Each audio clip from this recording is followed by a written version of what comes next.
Thanks for tuning in, and welcome to the Good Earth's weekly radio show, Another Day of Living, where the conversations are all about eating well, living well, and feeling good. And now, here's your host, Alex Litwack.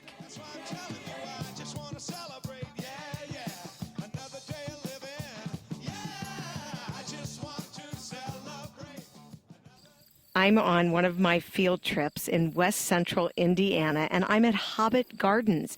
And with me today is Constance Ferry. She is the owner, she is an herbalist, and she is a grower of the most beautiful, beautiful garden. Welcome, Constance. Thank you, Alex. I love your space. Thank you. Thank you. How did this start?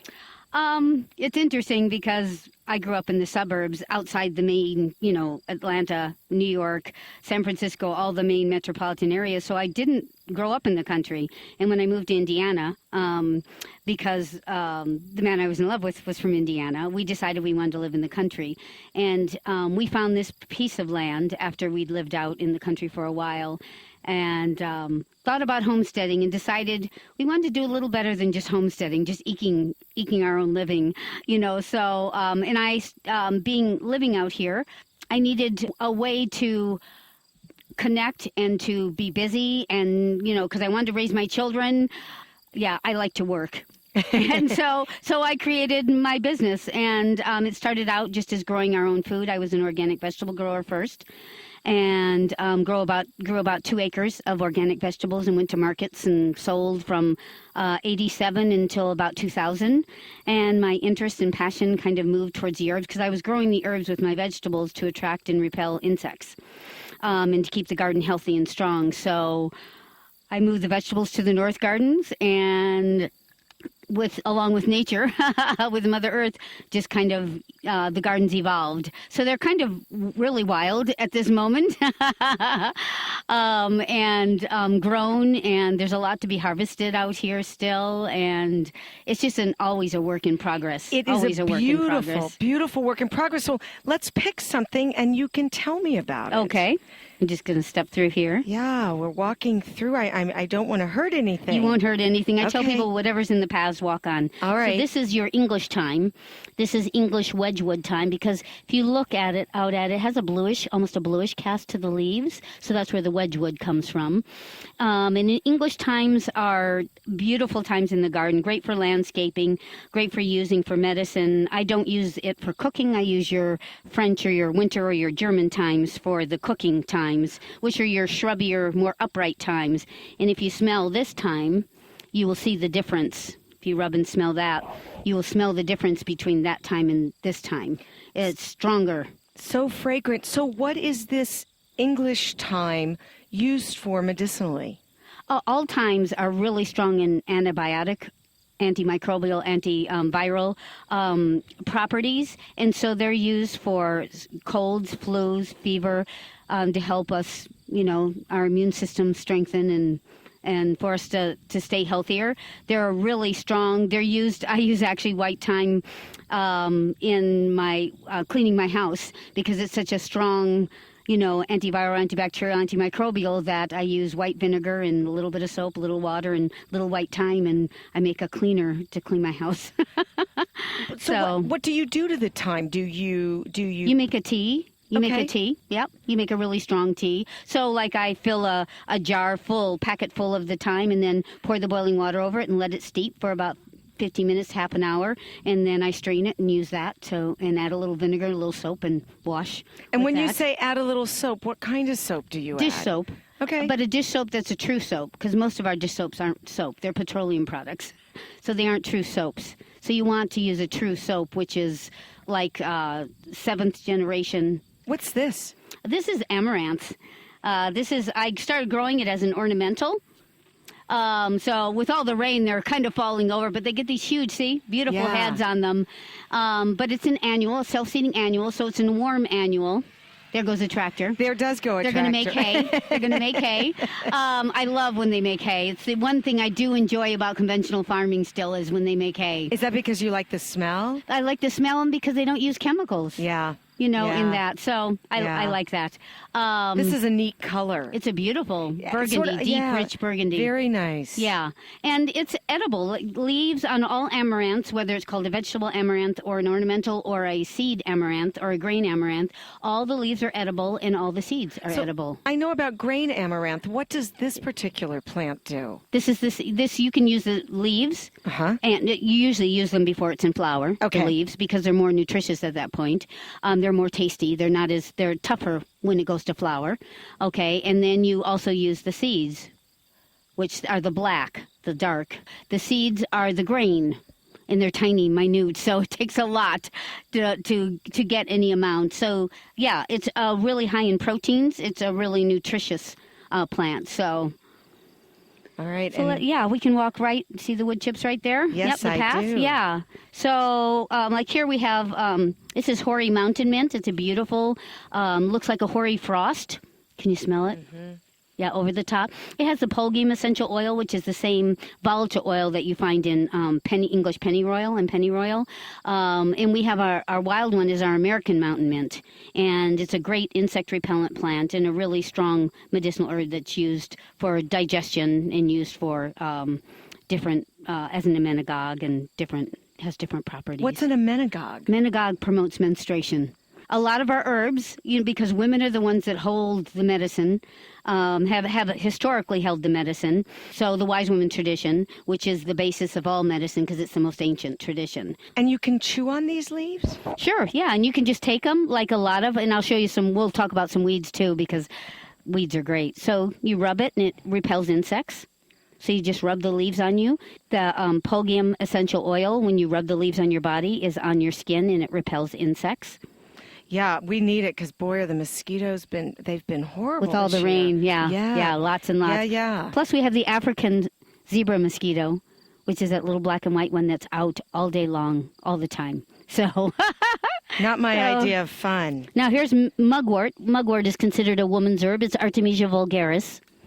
And see, it has beautiful silver undersides and Yeah. beautiful green. It has that soft Artemisia smell. And it's also an emmenagogue. And historically, emmenagogues have been used by women to control their own fertility and their own conception. It's been a long history of using herbs to keep the health of the community, keep the health of themselves so that they can, take care of their children and take care of their families and things like that. So Is that something that gets made into a tea as well? yes, you can make it into a tea. I also dry it and make smudge sticks out of mugwort also. It's also considered a dream herb. So you put it under your pillow at night and it will give you prophetic dreams. So some people want to know and some people don't. So I love that idea. Yeah. And it's a good bruise herb. So you can use it on bruising because it helps break up. Like I make arnica gel and I add mugwort tincture to it because mugwort specifically breaks up the congealed blood that creates a bruise. Yeah. So, All right. yeah. So it's a beautiful plant too. So I use it in wreaths and things like that also. Okay, we're walking along the path. It's not a yellow brick road, but it is a beautiful path. There's some mullein. Mullein Yes. is a European medicinal. It came in the 1600s to this country. It is now naturalized, so you see it along the roadsides, along the fields. It's a biennial, so this is the first year. Second year, it gets those tall sticks with yellow flowers, those tall flowering stems. Some people call it, common name is the candlestick plant because they would literally put wax or tar on it and use it as a torch, so torch plant. But it's a really important medicinal plant. It's an expectorant and a bronchial dilator.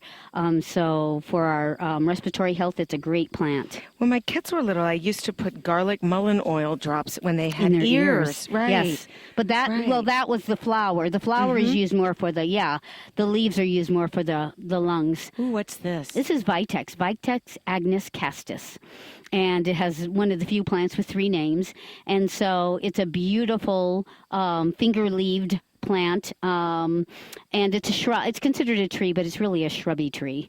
And the seeds or the fruit are what are used. So when they are mature, you pull them off. And so you can take one and chew on it and see. Okay. It has a seed in it, so beware it's hard, but I want you to taste it because, Woo! yeah. So that's a little bitter, little tangy. Right, and bitter is good for us. As Americans, we tend to stay away from bitter things. We say, oh, we don't like them, but they're really, really important for our microbiome, for the health of our bodies. They're really, really important. So, but this is a wonderful fertility herb. It's a great herb for women. Why didn't you tell me that before I took some? Well, what I will tell you is it doesn't make any difference what age you are. It's not going to make you fertile enough to get pregnant if you're not still of that age. So Okay. So in other words, the herbs that make us fertile are the herbs that keep us healthy, whether we're too young to bear children or we're past the age of bearing children. So they keep the reproductive area healthy, and that's what we want. But this is specific. A lot of herbs are specific. Like this is specific for fertility and progesterone production, used from ovulation to beginning of menses. And then we have like lemon balm or the mints or that we can use every day on a daily basis for our, digestive health and other things. Digestive health seems to be the number one issue with people because it has such an impact on the rest of their health. Oh, absolutely. They call it our second brain. Absolutely, yeah. Yeah, and when it's not happy, it's speaking loudly. What's this beautiful leaf? Yes, this is comfrey, Symphytum officinale. Oh, yes. So it's a Russian comfrey. So it has grown up and bloomed and died back 3 times this season. So it's already been cut back again. I will make one more harvest of the leaves, and it's the mature leaves that you use.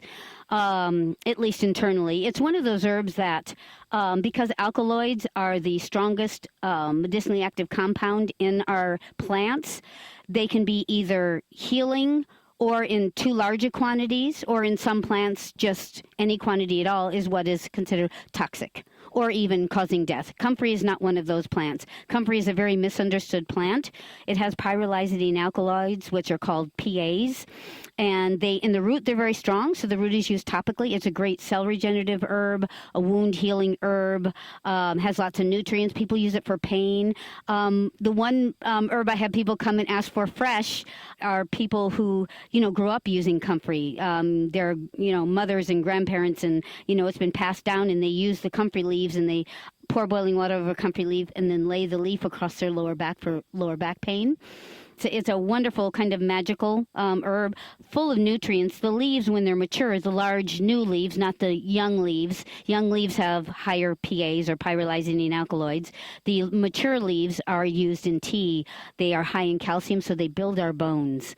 And our bones are a structure. And what I do know is from the plants is where we need to get our calcium, because if milk or dairy products were our source of calcium, there would be no osteoporosis in this country, because everyone eats lots and lots of dairy, and there wouldn't be any. So that's not the source, and it's not that isn't a source. It's how it's produced and how it's manufactured that creates puts the calcium in a form that our bodies are unable to use. Right, and I don't believe that our bodies digest regular cow's milk well. There are just too many people who are dairy sensitive. Right. So if we are sourcing from plants, comfrey, you're saying, is really high in calcium. Comfrey and red clover and oat straw, and all what we would consider are nourishing, building, toning herbs. So beautiful. And here's a ginkgo tree. Yes, that has such a distinctive leaf. It is. It's a beautiful tree. It's interesting. It's growing with a black Austrian pine, and I grew them both, and I had them in pots, and they were each about, I think the ginkgo was probably about 5 feet, and the Austrian pine was about 3 feet tall, and I put them in pots right here because trees are hard to decide where you want to place them because they live for so long and they're so big and they create shade. So you have to really know where you want to plant a tree before you plant a tree. So I set them here, and this is where they stayed. So they have been here from their pots here, and they have this symbiotic relationship. They're really happy together. Yes. It's really happy. It's as if they're friends. Yes. The interesting thing we'll see when their trunks meet, what happens when their trunks meet. But right now, they're just really happy together. And ginkgo, it's interesting because it really tells our mind, the scientific mind in the Western world, is that ancient tree before the Ice Age. It has not changed its structure or its flowering. It was in another interesting thing is although it survived the Ice Age, it survived over time because of cultivation, because people brought it into their gardens to grow it. That's the reason it survived. It would not have survived without man's intervention. Very interesting. But the thing is we have ancient knowledge that this has been used for the brain, for memory, and for the health of the brain for thousands and thousands of years. And when that knowledge came to this country, Americans thinking scientifically thought, well, it can't possibly be the most healthy when the leaves have turned yellow and fall, because they turn yellow and then overnight they just all kind of drop at once. And so you lay a sheet out under your tree so you can gather the leaves really easily. And people have been doing this for thousands of years. So they studied, the Western science studied the ginkgo tree and found that it is, instead of green being the healthiest, it is indeed when it's yellow. So, because we are intelligent, human species has survived for a reason, So, yeah, we have to just remember that knowledge that we hold. Instead of thinking that science, because it's new knowledge, holds the answers necessarily. I think what happens sometimes is that in our quest for inventiveness, sometimes we dismiss how something has been done for hundreds or thousands of years. And I think that's where that progress can get in the way. Yes. Of all that ancient knowledge. Yeah. Yeah. Yeah. Very nice. Let's walk back here just for a minute, because you may already know this, but the daylilies. Yes, a beautiful open yellow daylily. Okay. And how many petals are on that daylily? I count 6. Okay. Which are actually 3. 3 petals and 3 sepals. So sepals on a flower structure hold the petals. So, but it looks like 6 flower petals, right. But it's actually 3 sepals. But they're all edible. All right. So Party we can on. eat, so we can eat them. They're really great. You can stuff them. They're beautiful stuffed. A lot of people fry them, but mostly what we like about the frying is the oil in the batter, not what's necessarily frittered. But anyway, but fresh, they're wonderful. They're really wonderful. They have a really nice taste. They do. It actually has a little bit of a lettuce taste. Mm-hmm. Oh, definitely, yeah. Doesn't it? Mm-hmm. Mm-hmm. Okay. And mucilage, that slippery, yeah, has that also. I'm glad that we're getting along, because I suppose at some point you could poison me. Well, I could, but I'm not going to. What I will tell you, in Indiana, except for the amanita mushroom, which is the death cap mushroom, there really isn't anything you can't, just not knowing anything about the plant, you can't do this. Take this tiny little piece and eat it and be fine. Some people are more sensitive than other people, and so they may have a little digestive disruption, but that's about it. We're not going to die. I mean, I'd be dead. I would be dead, because I'm always tasting things I don't know. This is a great plant, and you may know it. Do you know it? It looks like you would get like the 4-leaf clover from this. Right. Right? Only it's a sorrel. It's not a clover. I think I pull this out of my yard. I'm sure you do. All the time. Everybody does. Yes. But I want you to eat it. Okay. Because it is the best. Once you eat it, whenever you eat it, you will eat it. Okay, so tangy. Mm-hmm. Almost citrusy. Yep. Wow. It's I had wood no sorrel. idea. Okay, so wood sorrel. Yes. Acetosella. And so the flowers, even the little seeds, you can kind of use like capers. I love capers. Yeah, so anyway, it's a great plant, and once you start eating it in the garden, you just keep eating it because it's so good. And it's another one that's really good for our digestion, and we have a lot of intelligence in our bodies, and if we listen to them, they tell us a lot of things. Other than sugar cravings, I'm always saying to people, listen to what your body craves. If you're craving some sort of greens, there's a reason. Like Right. sometimes I crave salads. Right, exactly. So this is bee balm, and this is a Yes. cultivar, and do you know that one? Which one? Don't touch it. I mean, you can touch it, but it's stinging nettle. Oh, yes. Some people are a little more frightened of stinging nettle than they need to be. Stinging nettle is one of those that if you clasp it firmly, you don't get stung, but if you touch it tentatively, you usually get stung. But it's in flower. Look at that. Isn't that interesting how it flowers? Tiny, tiny flowers. And see the little hairs? Those are the stinging hairs. They have formic acid, which is the same thing in biting ants, red ants. It causes a histaminic effect externally when you get stung, which people use for arthritis, painful joints, muscles, things like that. And they used to thrash themselves with it for their sins. But don't people take nettles for allergies? Oh, it's excellent. It is like nettles is the most nutritious plant on the planet. There may be people who would disagree with me, but it is high in vitamins, high in minerals. Once again, mineral rich. So it's good for the soil, good for our bodies.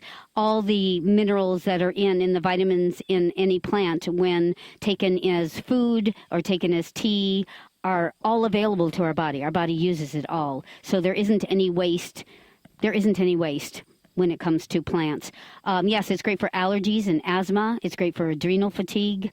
So it's a building, nourishing, toning plant that is considered an ally by many herbalists, meaning that this is a plant that speaks to us and that we use a lot and that we use for healing a lot. So it's a great plant. It does cause a sting, but jewelweed, which is a native impatiens, wild impatiens in Indiana, we have two species, capensis and pallida, and that is the antidote to the nettle sting and to poison ivy both. So and you usually find them growing together. So yeah, I can look at poison ivy and it will jump on me.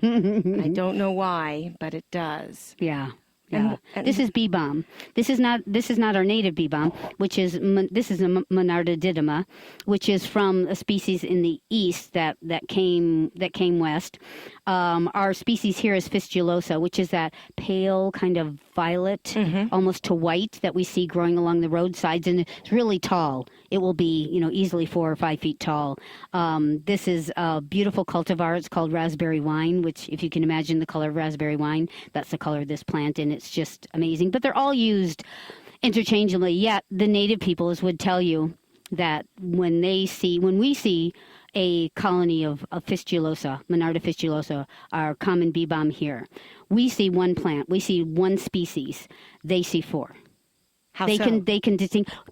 We can't see it. I mean, they have to teach us to see it because we have lost some of the sight that we used to have when we were hunter-gatherers on the land. And most native peoples have kept that ability to see things that we don't see. And what does bee balm get used for? Bee balm is a good antibacterial herb, so also antiviral. It's a wound herb. So bee balm, meaning that if you're stung by a bee, you can use it like just a fresh leaf on a sting or a bite, and it helps that way. So I've used it with Lyme disease, the fistulosa, not the didyma, but the fistulosa, because there is some different action in them. And once again, it's a member of the Lamiaceae, Labiatae family, which is the basil mint family. And that means it's digestive. They all have digestive properties, so they're all helpful with that. So we'll just push back past this sweet Annie. This is Artemisia annua right here, and I just allow it to grow where it grows because it is a big plant and because that's asparagus fern. So just rub this. It's related to the mugwort, so it's another Artemisia annua. It is it's in full bloom. So when it's in full bloom, some people react to it. So people can have an allergic reaction because of the pollen. It has lots of pollen. You can shake it when it's in full bloom, and it's like a cloud of yellow comes off it. But it's an important medicinal herb from Asia for malaria. And actually about 15 years ago, and don't quote me on the exact many years ago, the World Health Organization, artemisinin, which they extracted from Sweet Annie, they were using in place of the malarial drugs because malaria is a superbug. And it keeps evolving past all the drugs, which it will. It doesn't evolve past plants. In diseases, fungus, whatever the problem is, any disease or condition that's caused by virus or bacteria or fungal, plants, the bug does not evolve past the plant to heal it, to help us to fight that fungus or bacteria or viruses. drugs, yes, they evolved past the drugs. But artemisinin, because it was extracted from, it wasn't the whole sweet Annie, the whole Artemisia annua they used, the bug actually evolved past because it was one part of a whole. And that's what most people don't really understand, is that the whole is what heals, because there's a reason for every single compound in a plant. We don't always know the reason, but it's there for a reason. And it supports the action of the other parts of the plant. And so I think if they used the whole plant, because that's how it's been used historically for thousands of years. Pharmaceutical companies tend to take one element of a plant, yes, and then they synthesize it, right, and then they say this is yes, it, and so as you're saying, they don't take the whole plant, they don't right, look at all the properties in that one plant to create something that's going to get rid of that virus, that right, bug, that bacteria. yes. Yeah. Very different yes, approach. Yes, very different. Yeah. So Sweet Annie makes beautiful wreaths and swag, so I use it in lots of different ways. This is an area that I've been working on. This is my third season, which I haven't worked on at all this season, as you can tell by looking at it. But I'm recreating a woodland, an Indiana woodland, with the medicinal plants. Like here's wild ginger. We've got pawpaw trees. I planted pawpaw trees, black cohosh, blue cohosh. I've planted... Yeah, that's the wild ginger there. The comfrey will be dug out because it's not a wild native plant, and it's just growing here from times past. I've got golden seal. See the golden seal over there? And ginseng, which has died back, so I'm hoping it will come back. But I've got more to plant. So I've got ginseng and golden seal, black cohosh, blue cohosh, pawpaw, nine bark. Yeah, that's all I can think of at the moment. But I'm trying to just recreate a medicinal woodland, so people can see and understand how important these plants are. Hoosier Medicines right here. Right. All right, Constance, we're going to stop here. Okay. You'll be back next week to do the second half of Hobbit Gardens. Thank you so much for being on the show. Thank you, Alex. It's been fun.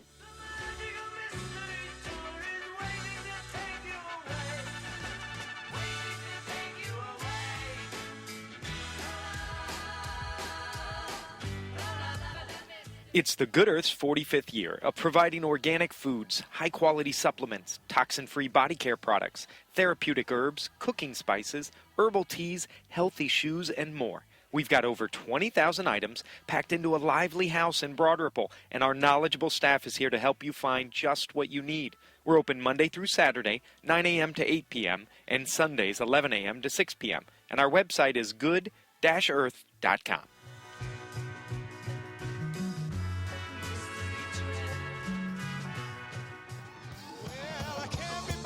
Sorrow, and I can't be bothered with hate, no. I'm using up my time for feeling fine every day, yeah. That's why I'm telling you, I just want to celebrate. That's our show. Join me next week for part 2 of my conversation with grower and herbalist Constance Ferry. Don't forget to like us on Facebook, and remember that all of our shows are archived at anotherdayofliving.com. Thanks so much for tuning in. This is Alex Litwack. Have a great week. The happiest half hour of your day has been brought to you by the Good Earth Natural Food Company, keeping Indy healthy since 1971.